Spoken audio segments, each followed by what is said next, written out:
If you are over 60 and planning to travel in 2026, your passport matters in ways it did not a few years ago.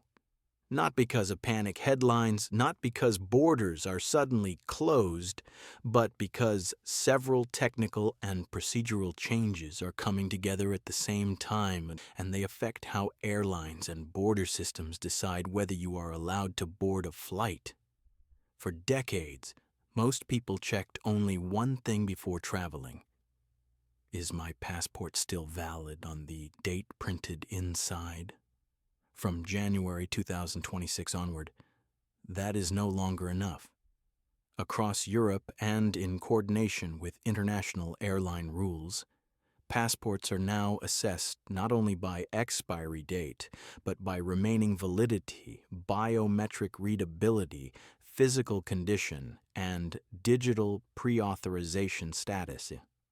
And while these rules apply to everyone, they tend to affect older travelers more often simply because older passports are more likely to be near expiry, heavily used, or technically outdated. This video is not about fear. It is about understanding what is actually changing, what is not, and what you need to check calmly and early if you want to avoid being turned away at the airport.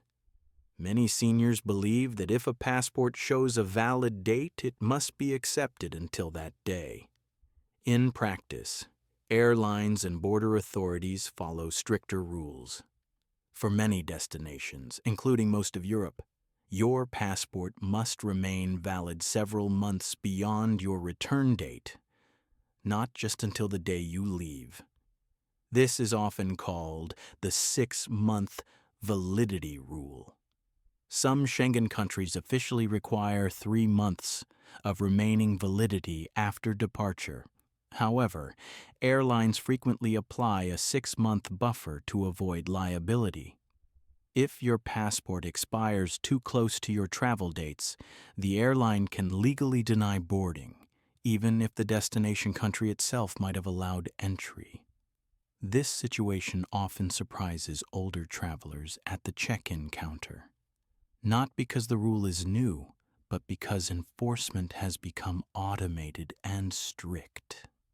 Airline staff no longer negotiate, they follow system prompts, and once the system flags a passport as insufficient, the decision is final. From a practical standpoint, this means that for any trip in early 2026, your passport should ideally remain valid until late 2026 or beyond. Waiting until the last moment increases the risk of appointment shortages, delayed processing, or forced rebooking. But validity is only one part of the picture. Beginning in 2026, Europe completes the rollout of a new digital border system known as the Entry and Exit System, or EES.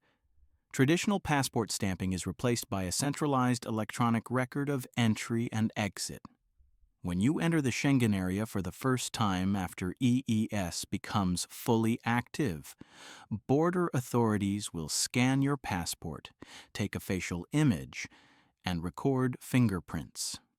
These biometric identifiers are stored digitally and used to verify future entries and exits. This applies regardless of age. However, for older adults, the first registration often takes longer.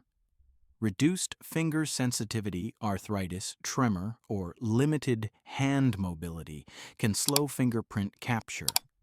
Standing for extended periods at arrival halls can also be physically taxing after long flights. And this is where a small practical detail becomes important. If you already use mobility assistance or you tire more easily in long queues, plan your arrival like you would plan a long walk. Choose flights with more buffer time. Avoid tight connections. And if you need assistance, request it early, not at the gate. Because border procedures are not only about rules, they're about time, standing, and stamina. EES also changes something else quietly but decisively. The system automatically calculates how many days you have spent inside the Schengen area.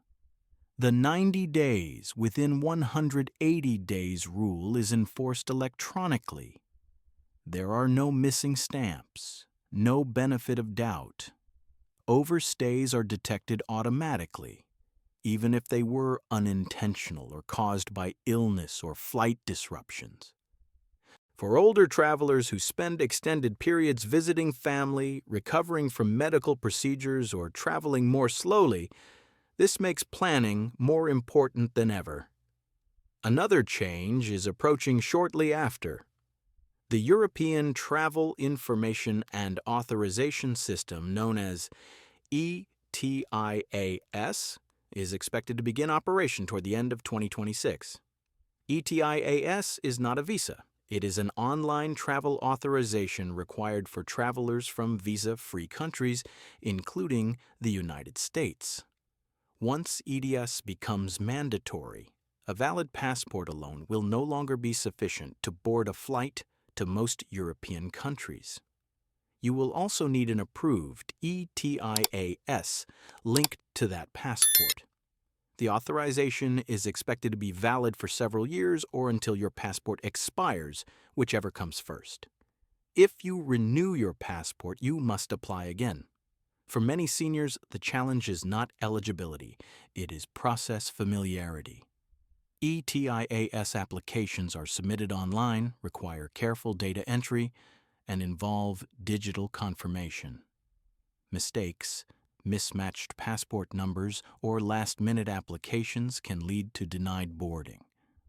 And there is one more quiet risk people do not connect to passports until it happens: name and document mismatches. If your ticket name does not match your passport exactly, especially after a name change or different spelling conventions, some airline systems flag the booking. This is often fixable, but not on the day of departure. Another frequently underestimated issue is the physical condition of the passport itself. Modern passports contain an electronic chip that must be readable by scanners. Repeated bending, moisture exposure, cracked covers, or loose pages can interfere with chip functionality, even when the passport still looks acceptable. Airlines are instructed to reject passports that cannot be scanned reliably.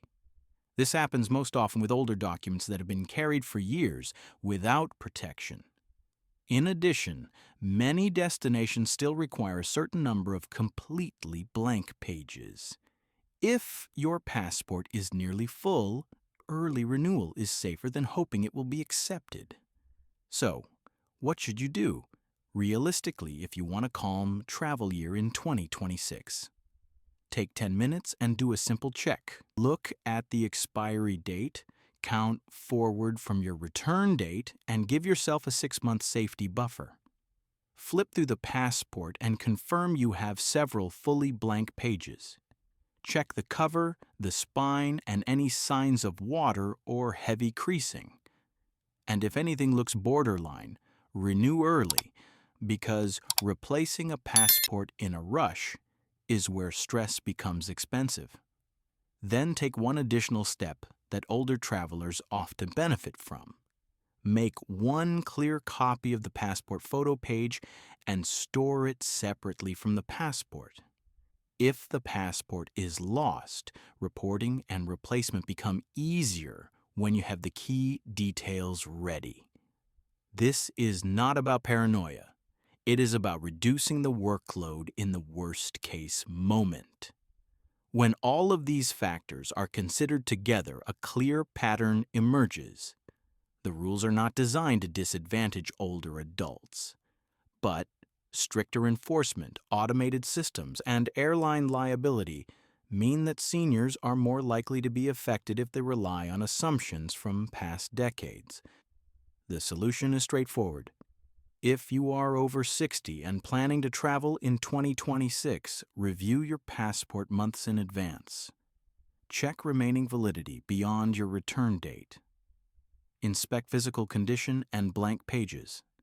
Allow additional time for biometric border procedures, and stay informed about ETIAS requirements for later travel. Travel after 60 remains entirely possible, but modern travel rewards preparation more than experience. Because the most stressful part of flying today is rarely the flight itself. It is discovering at the check-in counter that a document you trusted is no longer sufficient. Knowing the truth ahead of time turns that risk into a non-issue. And for seniors, that is the real win. Not traveling with more fear. Traveling with less friction. So the journey stays what it is supposed to be. Time well spent in a place you chose, with people you care about, without preventable stress at the very first gate.